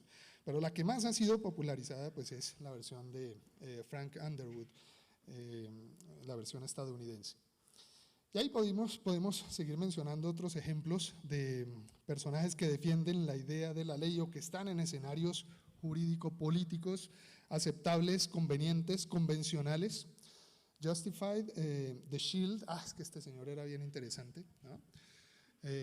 Porque mostraba precisamente esa circunstancia que el ciudadano común y corriente rechaza muchas veces de quien ejerce la labor policial. El problema de la emisión de una orden, la tendencia, diría a veces connatural, a desobedecer las órdenes, pero detrás de todo ese entarimado pues hay todo un complot de corrupción. Tampoco es novedoso la idea del criminal que asesora a integrantes de la justicia, ¿no? Hasta el mismo Hannibal Lecter en El silencio de los inocentes ejerce también esa función. Y una película que también una serie que me atrevo a recomendar sin lugar a dudas en el ámbito penal, ¿no? ¿Cómo será Annalise Keating de profesora ahí en una facultad de Derecho en la vida real? Sería bien curiosa, ¿no? Ahí hay algunos de sus consejos pues a la hora de cumplir con la gran pregunta que tiene o que le da título a la serie. O el clasificado interesante que tiene este señor, abogado de Walter White, ¿no? Se aclara que se habla español también, ¿no? Entonces es interesantísimo. Si han visto la serie también tiene todos esos juegos que muchas veces forman parte de la cotidianidad en el rol del litigio. Y ya para ir terminando, una serie de televisión de apenas 8 capítulos, no sé si la hayan podido apreciar. Está inspirada en un cómic y creo que es la portada que mejor hace explícito el discurso de esa serie, ¿no? ¿La han visto de pronto? The Boys es un grupo de ciudadanos comunes y corrientes que se han confabulado, han creado como una especie de escuadrón para contrarrestar la amenaza en la que se han convertido los superhéroes. Vamos a ver si podemos ver un fragmento del primer episodio, la primera temporada. Estos son los superhéroes que generan pues esa controversia tan tremenda. El primero de ellos, el que aparece a la derecha en un primer plano, se llama el Patriota. Es una especie de Capitán América mezclado con Superman, pero es un personaje bastante peligroso para el mismo orden oficial que el derecho pretende defender. Esta imagen, este fotograma que vamos a ver, pues lo dice todo. Ese es el referente del personaje de El Patriota, ¿no? Nótese ahí la relación de signos y símbolos y de alusiones a esa idea de orden que es la que nos ha vendido siempre esa perspectiva del nacionalismo estadounidense. Y como contrarrespuesta a esta imagen, hay una foto también interesantísima de una secuencia bastante curiosa, que es esta. Una de las armas con las que se pretende destruir al patriota en el momento en que ya no está defendiendo la justicia, sino que está cometiendo crímenes, ¿no? Y el mensaje que va a generar ese grupo de chicos, ¿no? Es, no te atrevas a conocer a tus superhéroes porque eso tiene allá su contraindicación, ¿no? Es interesantísima. Hay varios superhéroes ahí, hay uno que tiene el poder de la invisibilidad, entonces se la pasa espiando por allá en los baños, ¿no? Entonces tiene ahí toda esa idea a veces reforzada, ¿no?, del poder que nos ha inspirado pues las narraciones de superhéroes, pero llevadas a unas situaciones extremas. Y finalmente, para hablar, porque es que en la conferencia aparecía ahí un subtítulo que decía, a propósito del Guasón, ¿no?, pues muchos de esos elementos que hemos venido mencionando se conjugan en uno de los grandes íconos narrativos de las historietas y del cine. Ahora, sobre todo, con el boom que ha causado la película del Guasón, interpretada por Joaquin Phoenix, y que para muchos, pues, la gran película, seguramente va a ganar el Oscar, ¿no? Para otros, no, eso le falta entusiasmo, es una copia de varias narraciones. Ahora les voy a mencionar algunas de las influencias que ha tenido, que si de pronto han seguido la pista del personaje, pues no es nada raro. Pero hay un referente inicial que es una novela de Víctor Hugo, una de esas novelas que armonizan todo este contexto de lo romántico, del sufrimiento, de la condición social, del solitario y repudiado, que se llama precisamente El hombre que ríe. La película es de 1928, reconoce igualmente el personaje de la novela, se llma Gwynplaine, y es interpretado por Paul Mooney, es cine mudo específicamente. El personaje es el hijo del rey, por acá está la síntesis, y por un accidente es desfigurado, y la manera como se ve como a nivel de fenómeno es tener una sonrisa que nunca cesa, que nunca cambia, ¿no? ¿Por qué ese asunto de la risa? ¿Por qué esa característica de la risa como una condición, como un gesto que se puede interpretar también como una subversión del orden, ¿no? ¿Han leído El nombre de la rosa de Humberto Eco? ¿No? En El nombre de la rosa, el leitmotiv, la motivación que tiene el personaje que está asesinando a los monjes en una abadía, es que ha leído un libro bastante subversivo para el canon sociocultural de la época, uno de los libros controversiales de Aristóteles, afín a la poética de Aristóteles. Esto que hemos venido comentando de lo apolíneo, lo dionisiaco, tiene como punto de partida la poética de Aristóteles, que sentó las bases, las características, las condiciones del héroe trágico y también de la narrativa del adversario, del enemigo, del antihéroe, que es el que le da sentido y razón de ser al héroe. Entonces, en El nombre de la rosa, el tema de fondo es, los monjes no deben reír. La risa es expresión ¿de qué? ¿De qué? De caos, de desorden, de subversión, de ridiculización. De ahí que la figura del payaso siempre se haya visto, en primer lugar, como entretenimiento y en segundo lugar, como un factor que motiva a generar una de las bajas pasiones, según El nombre de la rosa, que sería la risa, que sería el humor. De ahí que en la brillantez que han tenido los creadores del personaje del Joker, conjuga todo un discurso en donde ya no se le da importancia a Apolo, sino a Dionisios. Es lo dionisiaco, pero aunado ¿a qué? Al factor criminal. A desmantelar ese orden que genera escenarios de comodidad para una sociedad, ¿no? Les recomiendo muchísimo la versión original de El hombre que ríe, porque hubo otra versión por ahí hace como unos 8 años tal vez, en una producción francesa, que bueno, ya en colores se parece mucho más al gesto del Joker. Este personaje pues ha tomado referencias de otros íconos, por ejemplo Quasimodo, y en la versión cinematográfica del Jorobado de Notre Dame, interpretado por Lon Chaney. Lon Chaney era el actor que recibió el apodo del hombre de los 1000 rostros, así que interpretaba muchísimos personajes, sobre todo ligados a la comedia y al terror, que siempre han tenido como esa relación tan curiosa de lo dionisiaco, de lo bajo, de lo festivo. De lo bajo me refiero en términos de lo vulgar en una sociedad, lo que no debe ser oficialmente establecido por las autoridades. Así que en esas primeras narrativas siempre las autoridades se veían de manera incólume, impoluta, perfecta, ¿no?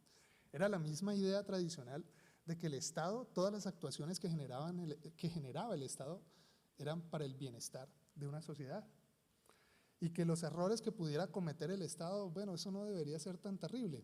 Para eso nos inventamos entonces la expresión daño colateral, ¿no? Daño colateral como que suena más suave, ¿no? Nos hemos inventado hasta otras expresiones todavía más antiheroicas y más villanas. El fuego amigo, ¿no? En lo personal me parece terrible.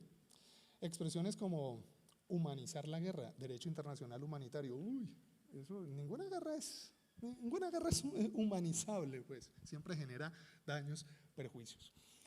Fíjense ahí en los detalles del maquillaje que tiene Quasimodo, se parece muchísimo a algunas viñetas en las que se ve al Joker totalmente desquiciado, que a propósito ese es su principal poder, ¿no? Algo que apasiona, o en lo personal algo que me apasiona muchísimo de Batman es que primero el gusto por lo detectivesco, es una especie de Sherlock Holmes con capa, ¿no? Todas sus aventuras están en función de poner a prueba su intelecto, ¿no? Más allá de Superman, Superman a mí me parece terrible, pero bueno, se me parece más al patriota de los chicos que al ícono que se presenta en las historietas. Me parece que es mucho más realista el dramatismo de Batman. Quasimodo es un personaje también que es una especie de fenómeno, y todo fenómeno en esa narrativa subvierte el orden, subvierte la forma, subvierte lo ideal, lo que resulta conveniente, lo que resulta aceptable, lo que resulta amigable. Otra de las interpretaciones que hizo Lon Chaney fue esta, el que recibe el bofetón. Hizo 2 películas en función del rol de los payasos. El payaso como una forma de expresión del humor, ya lo decíamos, una visión de lo dionisiaco a nivel vulgar, y una visión del artista que a pesar de que sufra, tiene que presentar el espectáculo, ¿no? La frase de el show debe continuar proviene del escenario de los payasos. Tuvo otra película que es esta, Ríe, payaso ríe, donde se utiliza precisamente esa expresión que acabo de mencionar. Y también esa ópera tan interesante que hubo una versión para cine de Franco Sefirelli, interpretada por Plácido Domingo, en donde se habla precisamente del payaso como ese hombre, ese personaje que tiene la misión de divertir, de hacer reír, de hacer escapar de una realidad para introducir al espectador en una realidad que ha sido creada, que ha sido, digámoslo así, manipulada por él mismo. Finalmente, pues está otra influencia interesante, Alex de la Iglesia, Balada triste de trompeta, que toma muchos referentes narrativos de las películas anteriormente mencionadas, pero ya en clave aquí de un humor bastante irónico, sarcástico y criminalmente fuerte. En las primeras historietas de Batman, desde Batman número 1, pues va a aparecer el personaje del Joker, creado por Jerry Robinson, Bill Finger y especialmente Bob Kane, que es el creador formal de Batman. Para llegar pues a esta película que ha causado tanta controversia y que ha dado muchísimo de qué hablar.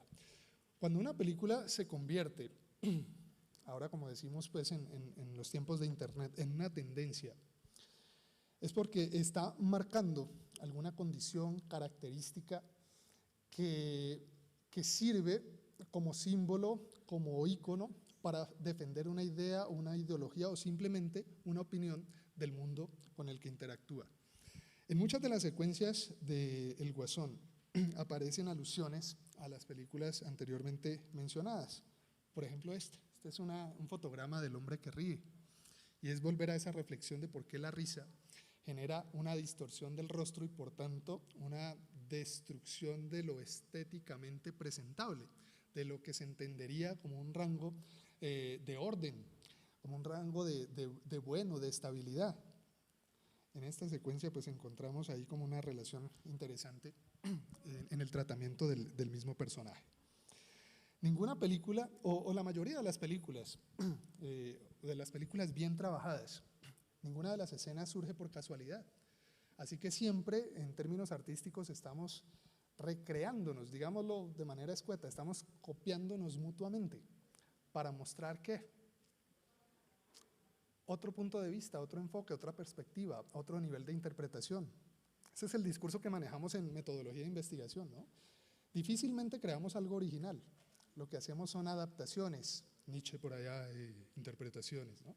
Pero reconozca usted el referente condensado de un saber que otros ya han trabajado y cuál es el ángulo en el que usted va a ver esa nueva perspectiva. Joker ha pasado por varias facetas, ¿no?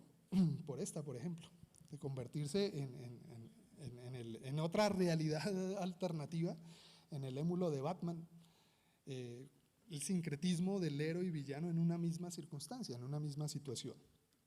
Y aquí un poco esta imagen en homenaje a todos los actores que se han puesto pues en la piel del personaje y que genera siempre esa situación controversial. La idea del payaso, el concepto del Joker, comodín, guasón o como dicen en España, el bromas, ¿no? Que ese sí es como la peor denominación de todas, pero para mostrar precisamente esa idea de lo antiestético como una forma también de heroicidad. En la serie de televisión Batman Beyond aparece, este es un concepto interesantísimo, que es el guasón convertido ¿en qué? En un virus que se disemina en la sociedad y todo el mundo termina convirtiéndose en el guasón, ¿sí? O sea, como en una especie de enfermedad. Esa es una de las ideas más interesantes que aún no se ha trabajado en el cine, pero sí en la serie de televisión animada.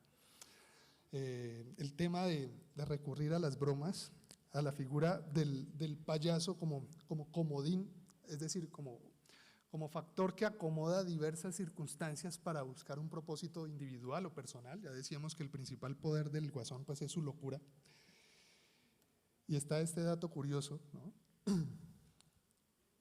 Que se señala también que el personaje ha dado de qué hablar por la relación que se encuentra con uno de los asesinos en serie más famosos de los Estados Unidos, John Wayne Gacy, caracterizado como el payaso que bautizó Pogo. En la película hay un local, hay un escenario, creo que es el bar donde se encuentra el guasón, que se llama así, el bar Pogo.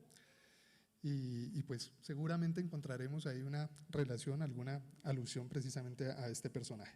Influencias cinematográficas, ¿no? Paradójicamente del principal crítico, dirigida por el principal crítico de las películas sobre superhéroes. Pero ojo, también es una interpretación que me parece muy válida. La película del Guasón no es una película de superhéroes, es que la han catalogado así. Ahí no vemos superhéroes. Vemos alusiones a un pequeñito que se va a convertir en Batman y a un Thomas Wayne que se muestra como un adversario tremendo, ¿no? Hay una discusión en términos de lucha de clases. Esa película Taxi Driver es interesantísima, además de la frase que hizo famoso al personaje de Travis que interpreta Robert De Niro: ¿me estás hablando a mí? Y está hablándose él mismo ante un espejo. ¿Me estás hablando a mí? En el momento en el que se convierte en una especie de, bueno, no diría vengador, sino, o vengador de sí mismo más bien, ¿no? En una sociedad que también, en el que no encuentra lugar. Otra película de Scorsese, El Rey de la Comedia. Fíjense que el personaje que interpreta aquí Robert De Niro, que es el presentador del reality show, del talk show, a donde acude Arthur Fleck, ¿no? Y es su gran ídolo pues en el mundo de la comedia, pues es el mismo Robert De Niro.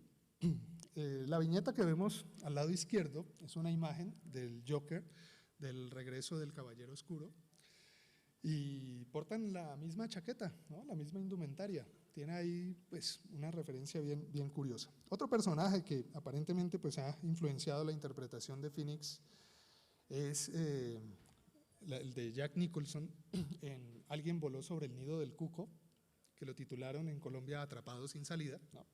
Un personaje que tiene que sufrir también los oprobios de un sistema de poder interno en un asilo mental.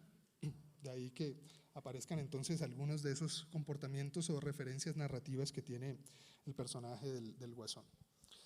Y una de las películas, tal vez la más famosa en términos de cine independiente, anterior al Guasón, interpretada también por Joaquin Phoenix, en donde hace de un justiciero, de un vengador, pero muy parroquial, muy local, en función de salvar la situación de una chica.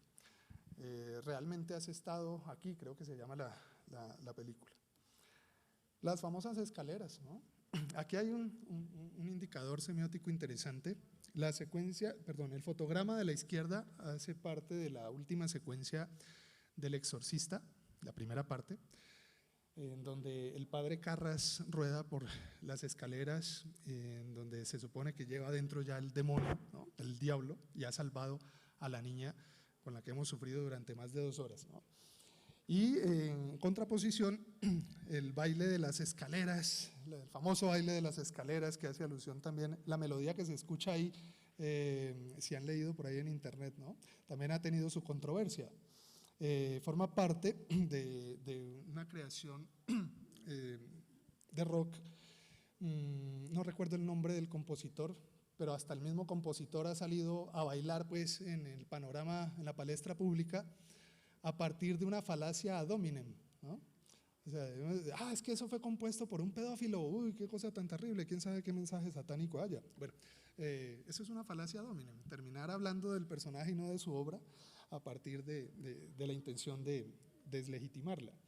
Es muy curioso el tratamiento que se hace acá, porque mientras en El Exorcista las escaleras sirven como una forma de redención de un personaje trágico, de un personaje que se ha sacrificado, es la imagen de un sacrificio, es la imagen del sacerdote que vence el mal a costa de su muerte y desciende literalmente, visualmente a los infiernos.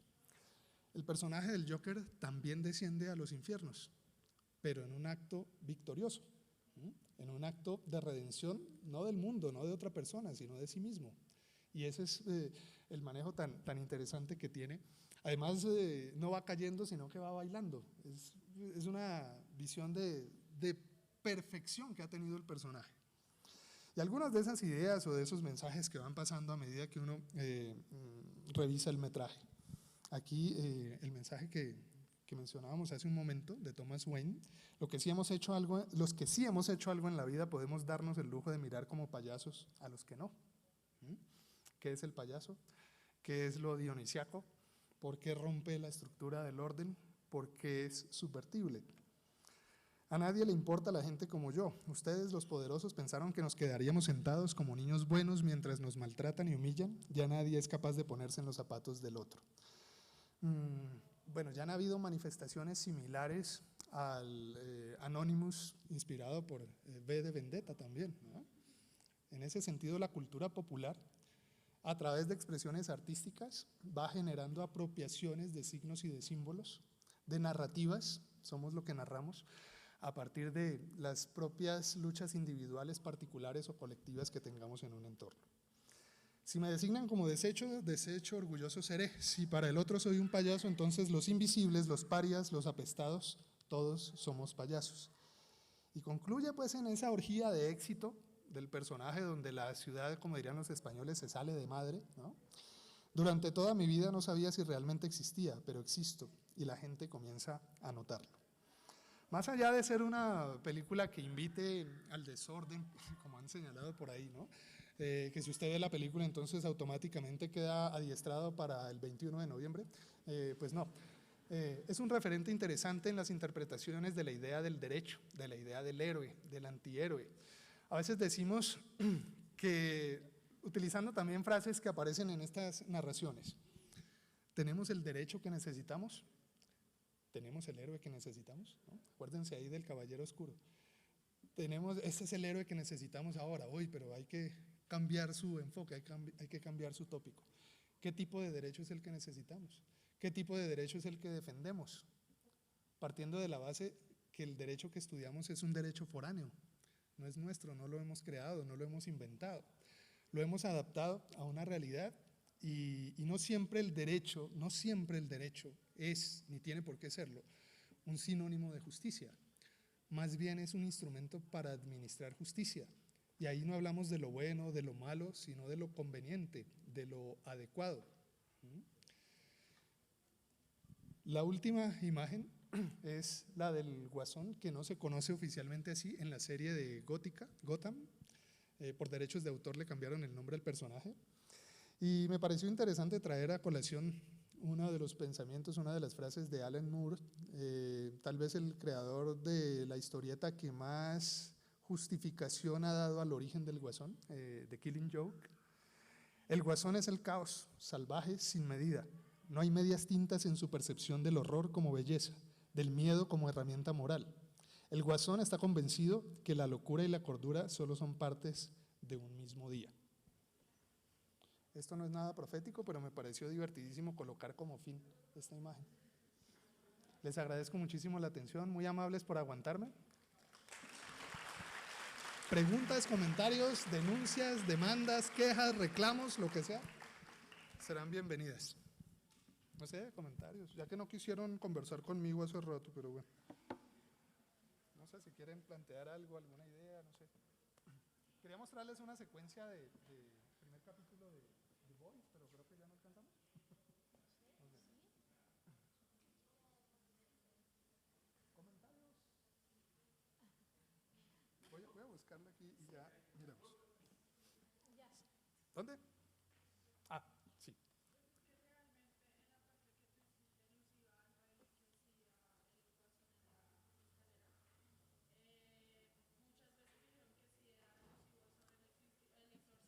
Sí.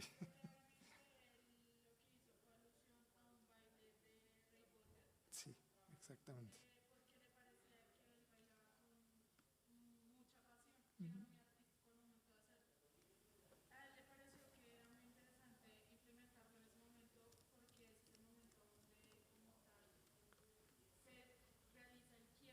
Exactamente.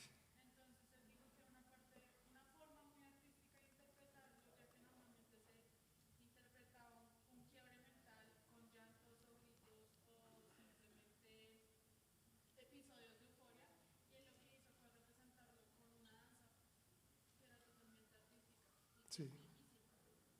Sí, sí. La misma composición es por allá de los años 70, tal vez, 80. Eso sí. Bueno, para ustedes es viejísima, para mí era la época de infancia, entonces eso era chéverísimo. Bien. Gracias, claro que sí.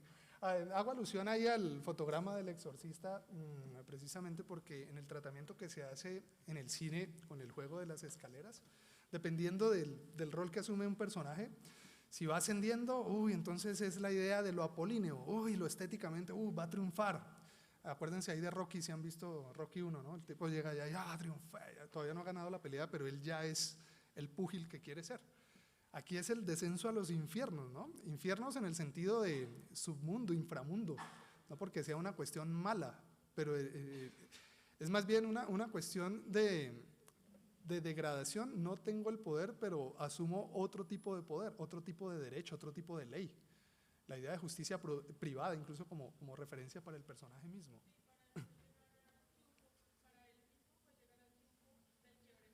Sí, claro. Sí, sí, sí, sí. Ajá. Sí. Eso, exactamente. Exactamente. Muchas gracias por tu aporte, genial. Sí, señor. ¿Cómo te llamas? Fernanda.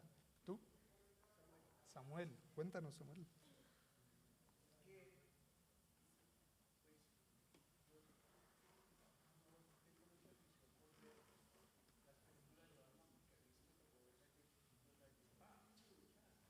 La serie de televisión donde salen calzoncillos y todo, ¿sí? Mira.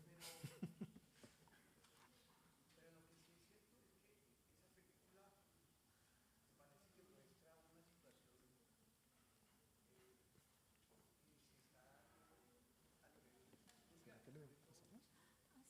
Es que no se escucha.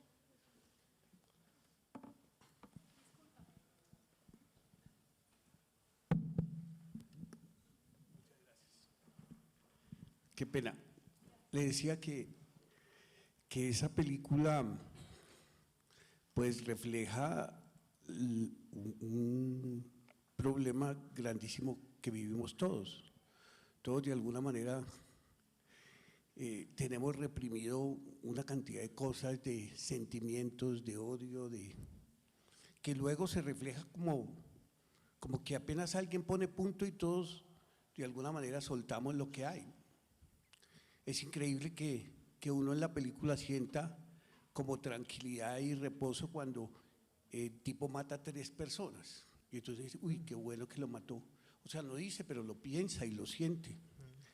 Entonces, y me parece que eso es lo que tenemos todo. Y por eso cuando hay alguien pone dispara la chispa como en Chile, sale todo eso que la gente, todos tenemos de alguna manera. Entonces me parece que el éxito de la película está precisamente en traer y mostrar cómo estamos viviendo al borde de una locura a nivel mundial y cómo esa sociedad, pues especialmente la sociedad americana, bueno, y pasa en Alemania, cómo vive esa situación y es tan evidente. O sea, hoy creo que hubo otros 6 muertos en otra balacera. Y que se puede tomar de 2 lados, porque es que es como la gente que no tiene ninguna posibilidad de tener sus 15 minutos y entonces los tiene matando. Entonces como que de alguna manera es como una invitación, vea usted que es un desconocido, usted que no tiene nada, si no le pegan 300 tiros los policías cuando dispara, pues se vuelve un famoso de algo que él tiene como esa necesidad de mostrarse, porque vive tan oprimido, tan llevado, que la única manera de reivindicar todo eso que vive es saliendo a matar una cantidad de gente. Y obviamente siento que ahora estaba viendo los récords de taquilla, pues obviamente la gente de alguna manera y las sociedades que no comparten mucho la forma de vida de los americanos, pues sienten como de alguna manera satisfacción. ¿Sí ve lo que le pasa a los gringos por ser gringos? Y entonces, pues los récords de taquilla en Norcorea es impresionante, porque la gente de alguna manera se alegra que a los gringos, que son como la base de la democracia, como les va mal, y les va mal porque permiten eso, ¿no? O sea, el tema de esa discusión grande en términos del porte de armas, de la segunda enmienda de los gringos, y su derecho a portarlos, y que obviamente la gente dice, y uno termina diciendo, pues ¿por qué no quitan las armas? ¿Por qué le dejan que una persona que no tiene la capacidad mental le entreguen un arma? Es como de alguna manera la gente está como, vea lo que le pasa a los gringos por su sistema que ninguno queremos, pero que todos queremos vivir allá. Incluso me haces acordar ahí de una de las frases del libro que les recomendé, que en varios apartes analiza ahí lo que él llama la hijoputez.